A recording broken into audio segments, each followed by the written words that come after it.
Well, they'll flip sides, and the Saints now working left to right. We'll see if that helps. Trailing 52-7, start of the fourth quarter, and a second down and 9. Matlock again, and down to the 29-yard line.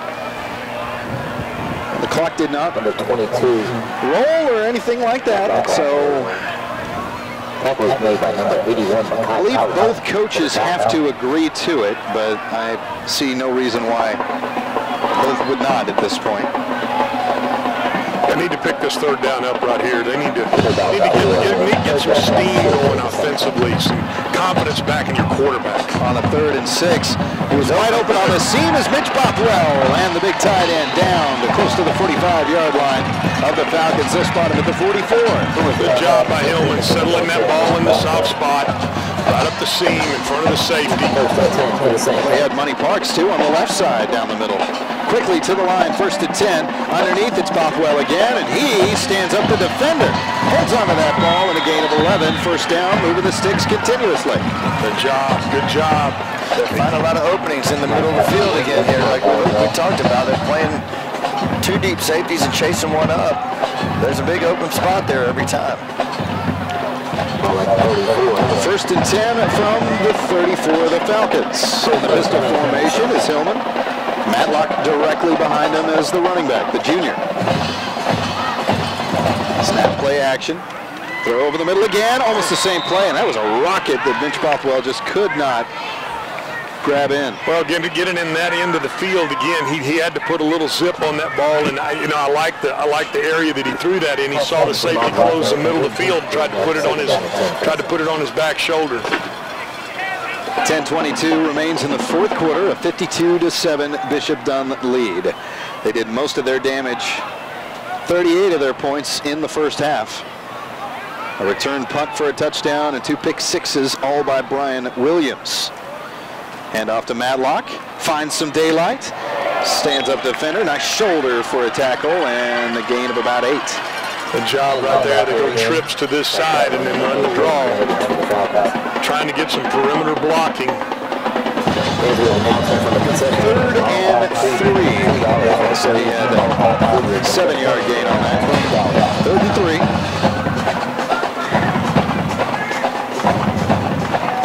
And throws out to the far side, diving and cannot bring it in. That is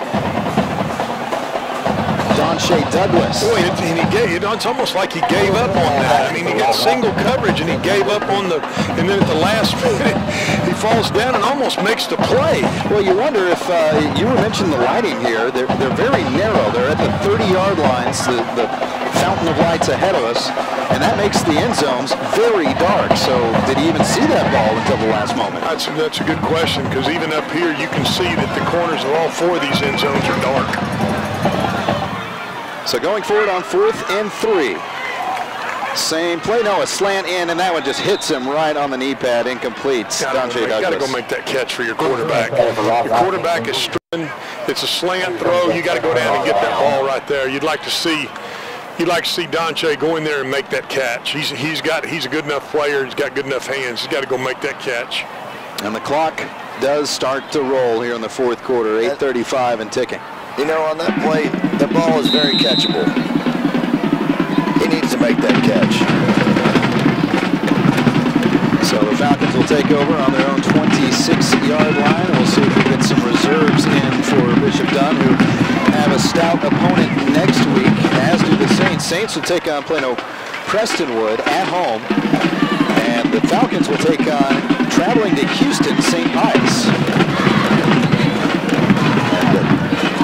Culberson comes in at quarterback, and the backup running back, Grant Barksdale, goes for a gain of 13. They run that draw when Saints pushes those ends up that field. They're going to run that draw inside. Blocked all the way to the safety again. That makes it hard on your safeties to make a living when they got to come up and tackle that back running full speed.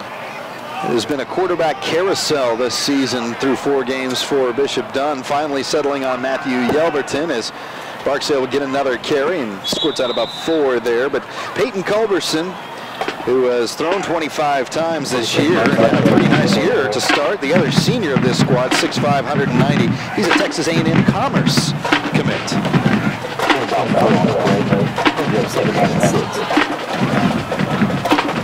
Just shy of the 45-yard line of the Falcons. And a second down and 6. Bishop Dunne obviously taking their time here, letting the clock roll down. Expect to see a lot of running here. Saints would have to score another touchdown to stop the rolling clock. Barksdale to the right side, and well, he finds daylight where there seemingly is none, but nice blocking and just past the down marker to move the chains.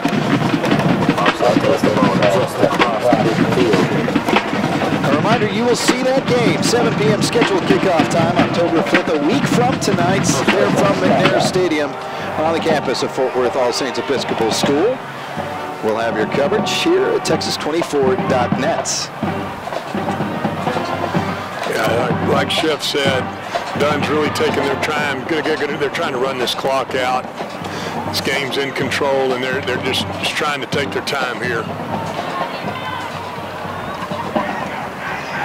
Another hand off to Barksdale. He bounces around in the backfield and is taken down by Easton Thaler and company in most white jerseys that were available for that play. You know, for All Saints, it has been quite some time since they've had back-to-back losses. You got to look back to the 2016 season. But for 3 straight, I mean, you got to go back quite a ways. So it's a little different season, to say the least, for the Saints Nation in 2018. But one that we somewhat expected would be a growing, transformative year, with so many 26 seniors graduating from last year and so many underclassmen and transfers coming in. Throw out to the flat, caught and wrestled down. Nice stop on the play there by Andrew Bettle. Andrew Bettle, good tackle on that big tight end.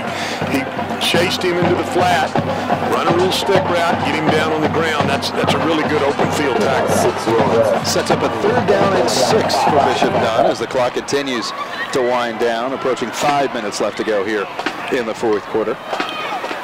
Well, it's evident that the offensive line for Bishop Dunne has just really kind of pushed the Saints around today. They were bigger and stronger, and the Saints defense just had a tough time really kind of handling it. Culberson throws, and he tries to go to Elijah Yelverton, but Jacob Kramer there on the defense, and it falls incomplete.